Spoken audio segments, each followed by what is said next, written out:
یہ رحمت سحر ہے، یہ رحمت سحر ہے، یہ رحمت سحر ہے، یہ رحمت سحر ہے، یہ رحمت سحر ہے، یہ رحمت سحر ہے، یہ رحمت سحر ہے، یہ رحمت سحر ہے۔ یہ رحمت سحر ہے، یہ رحمت سحر ہے۔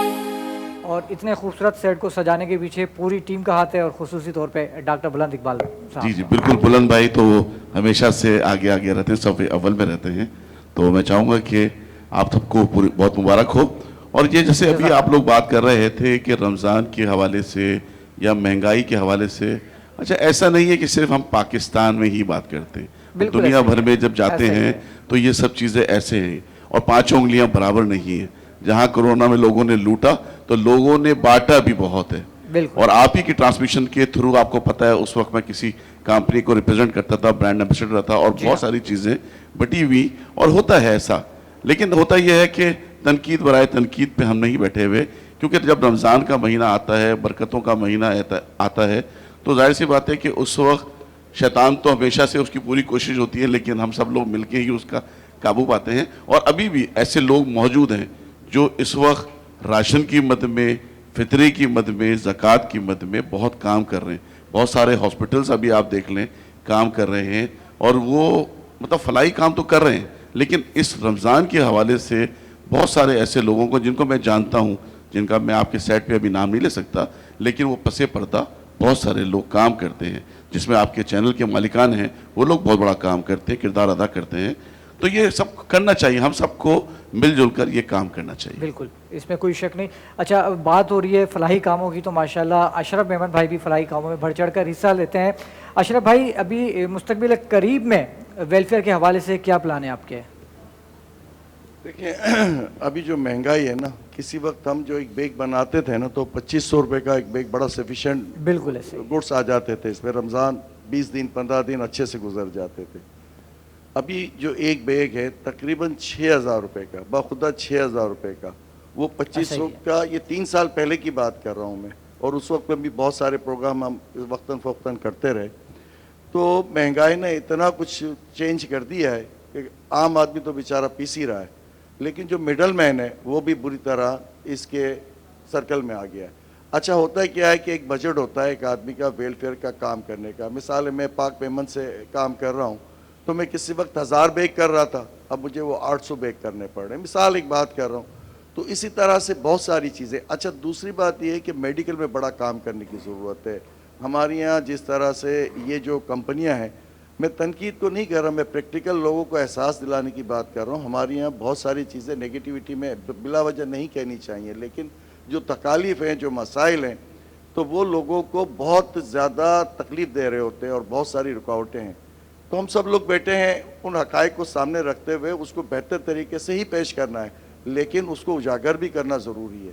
تو یہ ساری چیزیں ہم لوگ اپنے طور پہ کوشش کر رہے ہیں۔ جیسے بھائی نے کہا ہمارے کہ وہ ویلفیئر کے حوالے سے جو لوگ کام کر رہے ہیں وہ اپنی ہمت کو نہیں ہراتے، نہ اپنے آپ کو کمٹمنٹ سے نہیں ہٹتے، اور کراچی شہر تو اس حوالے سے سب سے زیادہ نمایاں ہے، بلکہ پورا پاکستان کراچی چلا رہا ہے۔ اور کرونا کی بات ہے یا کسی وقت بھی کوئی بھی ضرورت ہوتی ہے تو پاکستان میں سب سے زیادہ کراچی آگے ہوتا ہے۔ اور ہمارے یہاں کا عام آدمی بھی، جب وہ ایدی صاحب جولی لے کے بیٹھتے تھے تو غریب آدمی بھی اپنی استطاعت کے مطابق کچھ نہ کچھ پیش کرتا تھا۔ تو یہ اس کراچی کی سخاوت ہے۔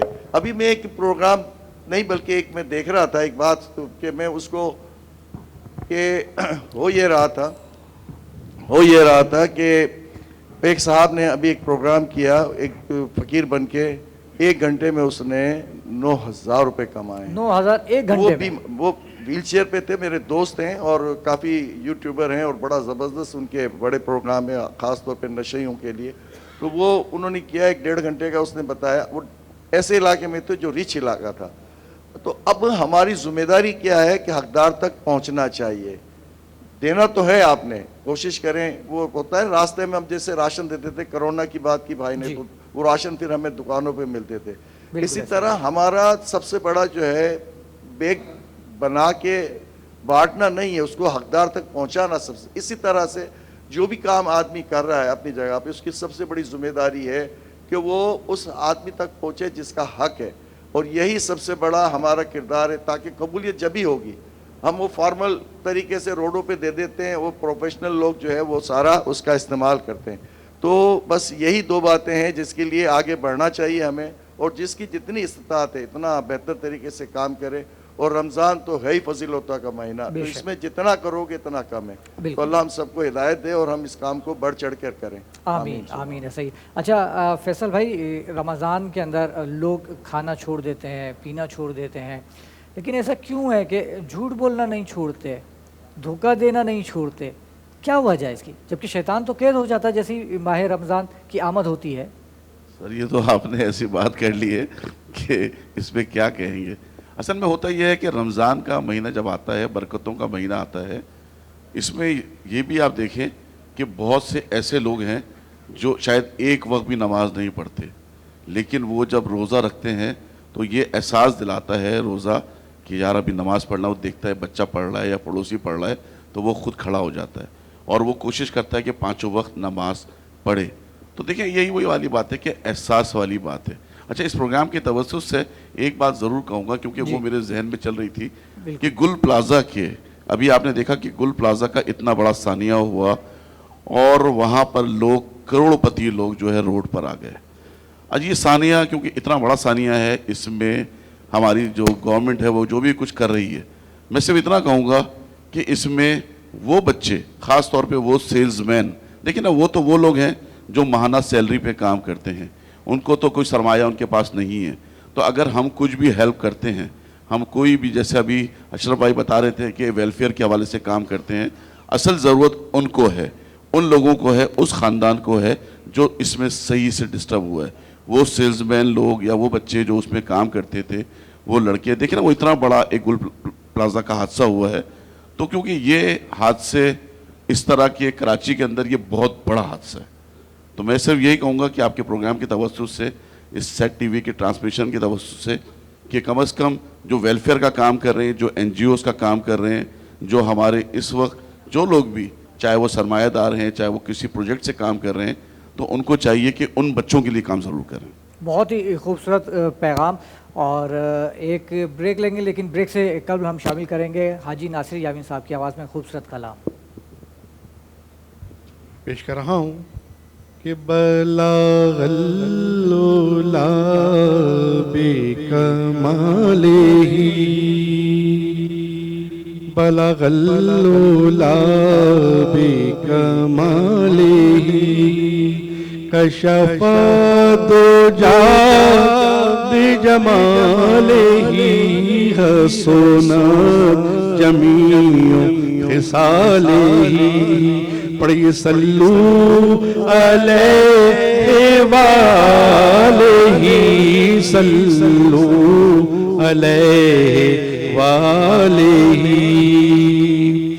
جسے چاہا در پہ بلا لیا، جسے چاہا اپنا بنا لیا، جسے چاہا در پہ بلا لیا، جسے چاہا اپنا بنا لیا. یہ بڑے کرم کے فیصلے اور یہ بڑے نصیب کی بات ہے. بلغ العلا بکمالہ، کشف الدجی بجمالہ، حسنت جمیع خصالہ. پڑھیے صلو علیہ وآلہ، صلو علیہ وآلہ. اور میں بروں سے لاکھ برا سہی، مگر ان سے ہے میرا واسطہ. میں بروں سے لاکھ برا سہی،